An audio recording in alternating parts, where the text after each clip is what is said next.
And apologies for that inconvenience, because it's always good if you see somebody who is talking to you. I'll begin by saying I take so much delight for the invitation that was extended to me to participate in this conversation. And I'm equally delighted to meet, though virtually, Judge Yusuf Abulkawi. We have linked in so many occasions, including those training seminars on international law organized by the African Union and the Office of Legal Affairs of the United Nations. I have taken note of the three issues you have flagged. The question of applicable law, the question of representation in the tribunals, the question of venue or place of arbitration. And I would like to congratulate and thank so much the two speakers who spoke before me, Professor Kureish and Mrs. Diawara. On the three issues, my remarks would be brief on two, and then I would want to focus on one. So I'll be very brief on the question of representation in the tribunals. That I tend to agree with most of the observations that have been made, because this is one of the areas where we need to do more. However, I'll also be quick to point out the fact that there is an element of cost when you talk about representation. The second thing is the question of venue, where I also tend to agree with most of the observations that have been made by the two speakers. But I was just quick to, sorry, my technicians are telling me that I cannot start the video because the host has stopped it. So it should be probably on that end, on some other end. Well, I will ask the organizers to do whatever they can in order to help you with the video, if it is actually in their ability to do so. I hope that they will be able to help you. I'm quite sure they will try. But continue, Professor. All right, all right. So on the question of venue, place, my having, taken note of the observations made, and as I've said, agreeing partly, my advice would be that I think African countries need to put in place one center for arbitration. If that would not be possible at the regional level, because we have the regional economic communities, we have the regional integration initiatives, each could put in place a center, because if a center for arbitration is shared amongst a number of countries, that generates confidence and trust and comfort in it. Otherwise, I have taken note and agree with most of the observations made on those areas. Now, I come to the third issue. That is the question of the applicable law. To be honest, to me, this is the fundamental issue to be addressed before everything else, before the question of representation, before the question of participation, before the issues of procedure, before the issues of venue. And I just wish that Professor Kureish had time to address himself sufficiently on this. Because when you speak about investment, you have key issues that you have to consider, all of which come down to the question of applicable law. What law is applicable to those issues? the question of admission of investment and treatment of that investment is ultimately the question of law.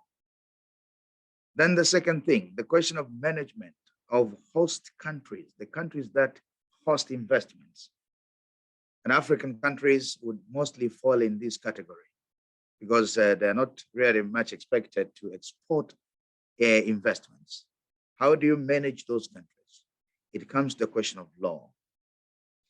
Then the management of investors or companies involved in the investment. It's the question of law. And then you have the dispute, the question of dispute settlement. It also comes to the question of law. So all these four parameters would finally come to the question of law. And I would not hesitate to make my preliminary observations on this area that, and it's evidenced in much of the scholarly work, that when it comes to management of host countries, there's always been a push, for a myriad of assurances granted to investors. So the host country should not do this, not do this, not do this, not do this. But when it comes to management or regulating of investors, it has always been very difficult. And investors have mostly not wanted really to be that much regulated in the same way host countries have they have wished host countries to be regulated. That's my very general observation.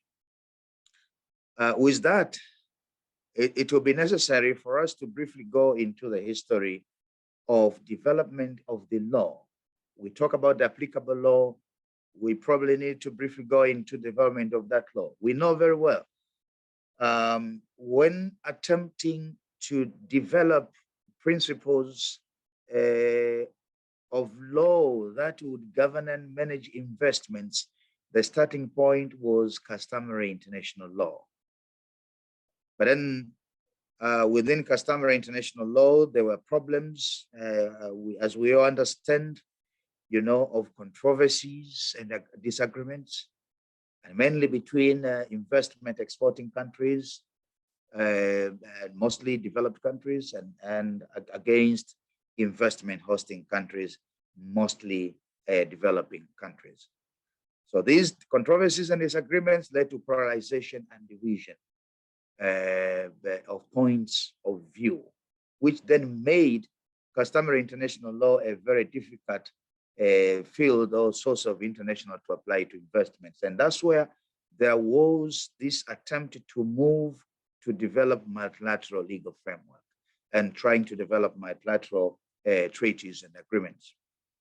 But as we all know historically that there were problems and challenges in this attempt, in this endeavor, such that it has not been possible actually to develop a coherent and comprehensive multilateral legal framework on investment. And I'll come to that briefly.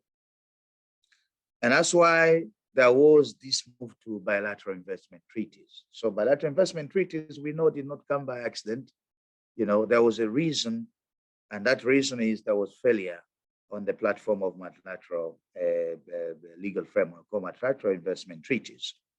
And then afterwards, there was this also further move to state investor agreements. So that's where we mostly are.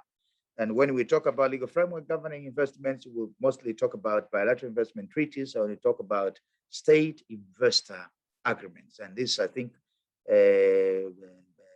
mostly what the two speakers have alluded themselves to. So now, what is the key problem here? And this is my very personal view, but it comes from a long experience, I consider, of dealing with these matters, both at the academic and the practical levels. Because, previously I used to teach, and then when I was appointed Attorney General, I was faced with real life situations on this area.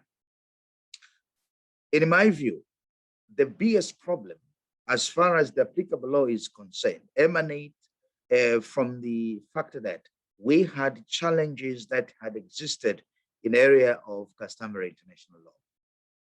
And I've pointed out to the disagreements between the investment exporting countries and investment hosting countries. There is a list of principles of customary international law, which are well known to us, but I will just list a few quickly. The principle of national treatment, the principle of minimum standard of treatment, the principle of state responsibility, the principle of respect for acquired rights, the principle of diplomatic protection to corporations, even though that has not been widely, used, the principle of fair and equitable treatment. Most problems lie with this principle, the principle of pacta sunt servanda, the principle of good faith and prohibition of abuse of rights, principle of clausula rebus sic stantibus. This is the question of a change of circumstances, and the question of exhaustion of local remedies. Now, as I've said, there have been disagreements, there have been controversies existing in those principles. And these disagreements, tended to take, a polarized trend where investment exporting countries will take their view on these principles, while investment hosting countries, mostly developing countries, African countries inclusive, would tend to take the opposite view of that. And actually, the evidence of that is simple. The evidence of all what I'm saying is simple. We saw it in these many attempts to develop, as I said, coherent, comprehensive treaties to govern investments, where most of the proposals that were made by developed countries were rejected by developing countries, and most of the proposals equally made by developing countries were rejected by developed countries, led by the OECD countries. So this is clear evidence of the divisions and disagreements I'm talking about when it comes to principles of customary international law. And I would cite some of these principles where actually the disagreements have been greater than in others. The principle of fair and equitable treatment, and especially if it is associated with the principle of minimum standard of treatment. And then the principle of state responsibility. You see, on fair and equitable treatment, we know very well the problem has been, what is the scope of things that would come into the ambit of what it would be considered as fair and equitable? And then the state responsibility, again, what would be the list of things that, would fairly come under the ambit of state responsibility, which if breached, a state would be considered to have breached its obligations. Clausula rebus sic stantibus, the question of change of circumstances, then the question of exhaustion of local remedies, the question of good faith and the prohibition of abuse of rights. The question being is there really good faith when treaties are being negotiated, or when agreements are being negotiated? So again, in my view, this problem was further exacerbated by trying to import these principles of customary international law into bilateral investment treaties and state investor agreements. You see, these principles of customary international law, with their controversies and disagreements involved therein, have finally been imported into bilateral investment treaties and state investor agreements.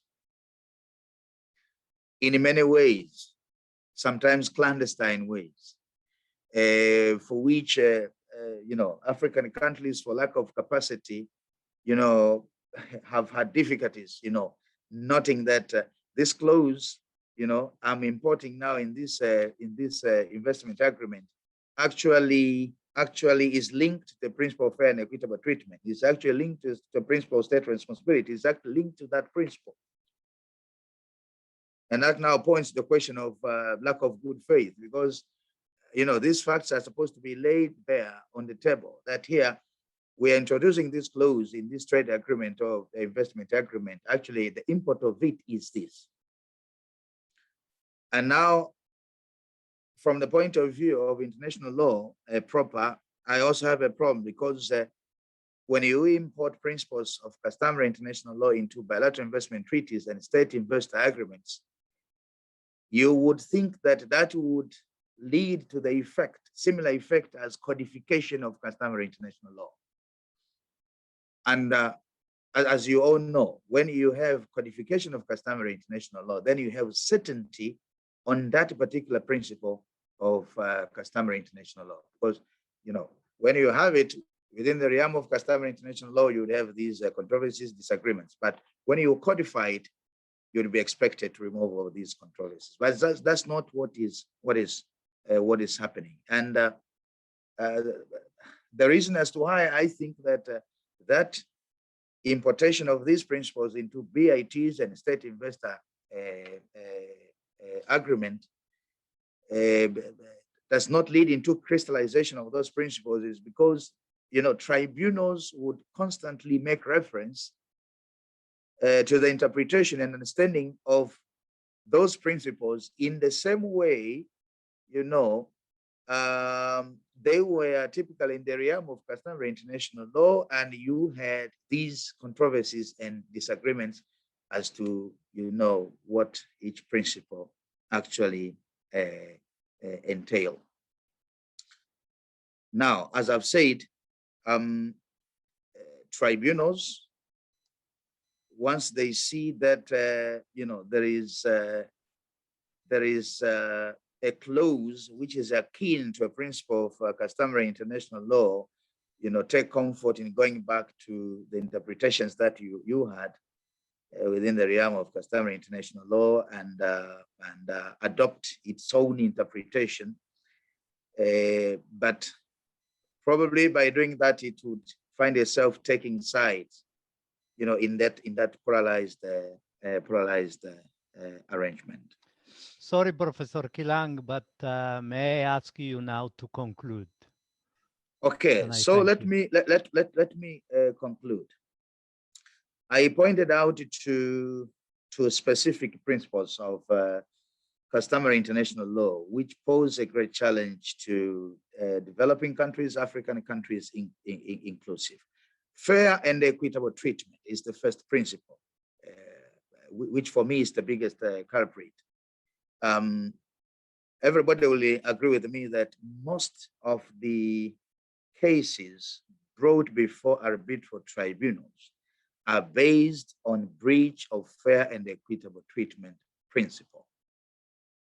And for cases that have been brought on the basis of breach of fair and equitable treatment principle, we know that developing countries, African countries inclusive, have lost by more than 90% on those fields, which then tells us that there is a problem with this principle. We might need to revisit this principle and define the clear boundaries of it, that such and such things would fall within the realm of what is fair and what is equitable, and all other things should not be considered to fall within that ambit. The same goes for state responsibility. What things exactly would constitute state responsibility, and what things would not be considered as importing responsibility on the part of the state. And if we do it by a similar way, like codification, as I mentioned earlier, then that would save us a lot of problems. But also, the principle of clausula rebus sextantibus, the question of change of circumstances, you see, which in most negotiations investors would not want clearly provisions to that effect inserted in these investment agreements.